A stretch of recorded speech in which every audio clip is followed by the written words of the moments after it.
വല്ലാത്തൊരു പ്രതിസന്ധി ഘട്ടത്തിലായിരുന്നു ഞാൻ. ഈ നേരത്തെ ഒരു രക്ഷയായിട്ട് മാഡം മുന്നിൽ വരുന്ന ഞാൻ ഒരിക്കലും കരുതിയില്ല. രക്ഷയ്ക്കൊന്നുമല്ല വരും, ഇതെന്റെ ചുമതലയല്ലേ. നിങ്ങൾ രണ്ടുപേരും എന്റെ മക്കളല്ലേ. നിങ്ങളുടെ ജീവിതത്തിന് വേണ്ടി അല്ലാതെ ഞാൻ എന്തിനു വേണ്ടിയാ കഷ്ടപ്പെടുന്നത്? ആ വരുൺ, തൽക്കാലം നിങ്ങൾക്കിടയിലുണ്ടായിരുന്ന പ്രശ്നങ്ങൾ അവസാനിച്ചു. ഇനി നിങ്ങൾക്ക് സമാധാനമായിട്ട് ജീവിക്കാം. ഒരു കണക്കിന് എന്റെ ഡ്യൂട്ടി ഇവിടെ പൂർണ്ണമാവും. താങ്ക് യു മോളെ.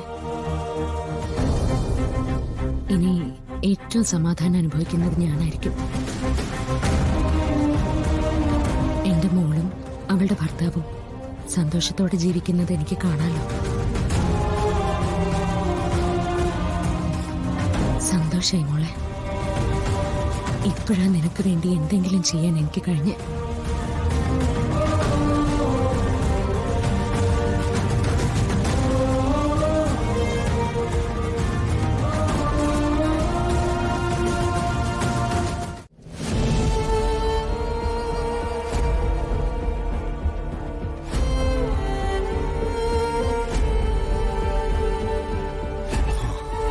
വരുണിന് വേണ്ടി അങ്ങനെ ഒരു കാര്യം ചെയ്യാൻ പോകുമ്പോ വല്ലാത്തൊരു സന്തോഷമായിരുന്നു മനസ്സിൽ.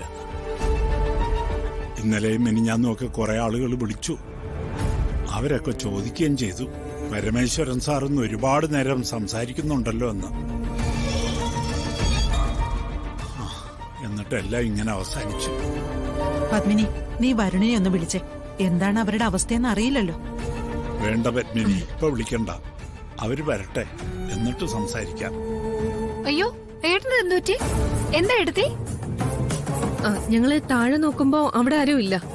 അമ്മ കിടക്കാണോ നോക്കാൻ ഇങ്ങോട്ട് വന്നതാ. എന്തു പറ്റി മുത്തശ്ശി? അവന് കുഴപ്പമൊന്നുമില്ല, ഒരു ചെറിയ ക്ഷീണം. എന്നാലും ക്ഷീണത്തിനൊരു കാരണം വേണ്ടേ? എന്താ ഏട്ടാ, എന്താ സംഭവം? അച്ഛാ, അച്ഛനൊരു തളർച്ച വന്നാ ഞങ്ങള് വന്ന് ചോദിക്കുന്നത് സിൻസിയർ ആയിട്ടാ. അതിൽ നിന്നുകൂടി ഞങ്ങൾ ഒഴിവാക്കുകയാണോ? ഇതിന്റെ പേരിൽ കൂടി ഒരു കണക്ക് പറച്ചിൽ വേണ്ട. വരുണും പ്രിയങ്കയും തമ്മിൽ പിരിയാൻ 25 കോടി രൂപ പ്രിയങ്ക ആവശ്യപ്പെട്ടു. കൊടുക്കാമെന്ന് സമ്മതിച്ചു. പക്ഷേ ആ തുക കൊടുക്കാൻ പറ്റിയില്ല. അയ്യോ, അതെന്താ പറ്റാതിരുന്നത്? കുടുംബകാര്യങ്ങൾ അറിഞ്ഞില്ല എന്ന് വേണ്ട. കണിമംഗലം ഗ്രൂപ്പിൽ എന്തോ വ്യാപകമായ തിരിമറികൾ നടന്നിട്ടുണ്ടോ എന്ന് സംശയമുണ്ട്.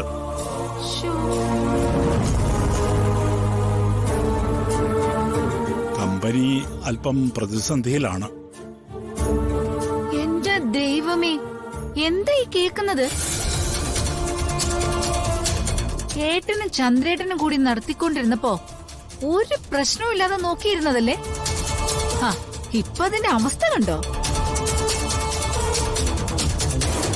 കമ്പനിയിലെ പ്രശ്നങ്ങൾക്ക് കാരണം കണ്ടെത്തിയിട്ടില്ല ഉർവശി. അന്വേഷിച്ചു നോക്കുമ്പോ അറിയാം ഏത് സമയത്താ ആരാ ഇതൊക്കെ തുടങ്ങി വച്ചേക്കുന്നതെന്ന്. ഇതത്ര നല്ല കാര്യമല്ല കേട്ടോ മുത്തശ്ശി. സംഗതി കമ്പനിയിലെ കാര്യങ്ങൾ കേൾക്കുമ്പോ നല്ല വിഷമം തോന്നുന്നുണ്ട്. പക്ഷേ മുത്തശ്ശി ശ്രമിക്കുന്നത് ചെറിയച്ഛൻ കമ്പനിയിൽ ഉണ്ടായിരുന്ന സമയത്ത് എന്തെങ്കിലും ചെയ്തു എന്ന് പറയാനാ.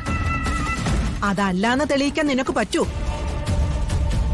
അമ്മേ, അങ്ങനൊന്നും പറയണ്ടമ്മേ. അങ്ങേര് ജയിലിൽ കിടക്കുക എന്ന് കരുതിയിട്ട് ചന്ദ്രേട്ടനെ കുറിച്ച് എന്ത് പറഞ്ഞാലും കേട്ടു നിൽക്കാൻ എനിക്ക് കുറച്ച് ബുദ്ധിമുട്ടുണ്ട്. കമ്പനി ഇപ്പൊ നോക്കി നടത്തുന്നത് വരണല്ലേ. വരുണിന്റെ പിടിപ്പുകേടുകൊണ്ടാണെങ്കിലോ ഇത് സംഭവിച്ചത്? അല്ലമ്മേ, ചെറിയമ്മ പറയുന്നാലും കാര്യമുണ്ടല്ലോ. ഇതിന്റെ കാര്യവും കാരണമൊക്കെ ആദ്യം ചോദിക്കേണ്ടത് വരുണിനോടല്ലേ. നിങ്ങൾ ഈ കാര്യത്തിൽ ഇടപെടണ്ട. തിടുക്കപ്പെട്ട് ചോദിക്കുന്ന കണ്ടപ്പോ പരമേശ്വരൻ പറഞ്ഞു എന്നേ ഉള്ളൂ.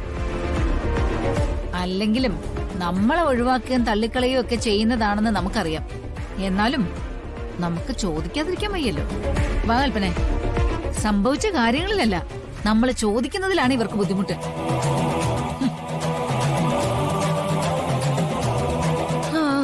എന്തായാലും എല്ലാം കൂടെ തകർന്നു പോവാതിരിക്കാൻ നോക്കിക്കാം. അത്രേ എനിക്ക് പറയാനുള്ളൂ. ദുഷ്ടകള് എല്ലാം അറിഞ്ഞിട്ട് തന്നെയാ വന്ന് കയറിയത്. പരമേശ്വരൻ വന്നപ്പോ മുതല് ഏതെങ്കിലും കർട്ടന്റെ മറവിലുണ്ടാവും ഈ ദുർഭൂതങ്ങൾ രണ്ടെണ്ണം. അതിൽ സംശയമൊന്നും വേണ്ടമ്മേ. ഈ കുടുംബത്തിലുള്ളവർക്ക് ആർക്ക് എന്ത് സംഭവിച്ചാലും അതിൽ സന്തോഷിക്കുന്ന 2 പേരുണ്ടാകും, കൽപ്പനയും ഉർവശിയും. അവർക്ക് ആഘോഷിക്കാനുള്ള ദിവസങ്ങളാ മുമ്പിൽ വന്നിരിക്കുന്നത്. പരാജയം വന്നാൽ കഴിവുകേട് മറ്റാരുടെയും തലയിൽ ഞാൻ ഇടില്ല, ഞാൻ തന്നെ ഏറ്റെടുത്തോളാം. ആദ്യം നിന്റെ മനസ്സൊന്ന് സ്വസ്ഥമാവട്ടെ. നീ വിചാരിച്ച പരിഹാരങ്ങൾ കണ്ടെത്താൻ പറ്റും.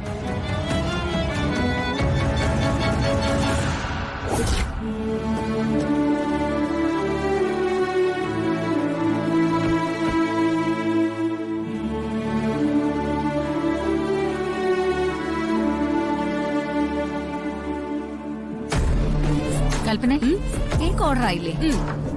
കേക്ക് കുറച്ച് കഴിയുമ്പോ എത്തും ചെറിയമ്മേ. വരുണ്ണെ രാധികയും എന്നേക്കുമായി ഒരുമിപ്പിക്കാൻ പോയിട്ട് അവസാനം പ്രിയങ്ക തന്നെ വരുണിനോടൊപ്പം ജീവിക്കാൻ വരുമല്ലോ. ഒരു കേക്ക് മുറിച്ചതൊന്ന് ആഘോഷിച്ചില്ലെങ്കിൽ പിന്നെ എന്തിനു കൊള്ളാം? എല്ലാവരും തളർന്നു കിടക്കട്ടെ ചെറിയമ്മേ, പക്ഷേ നമ്മൾ ഇത് ആഘോഷിക്കും.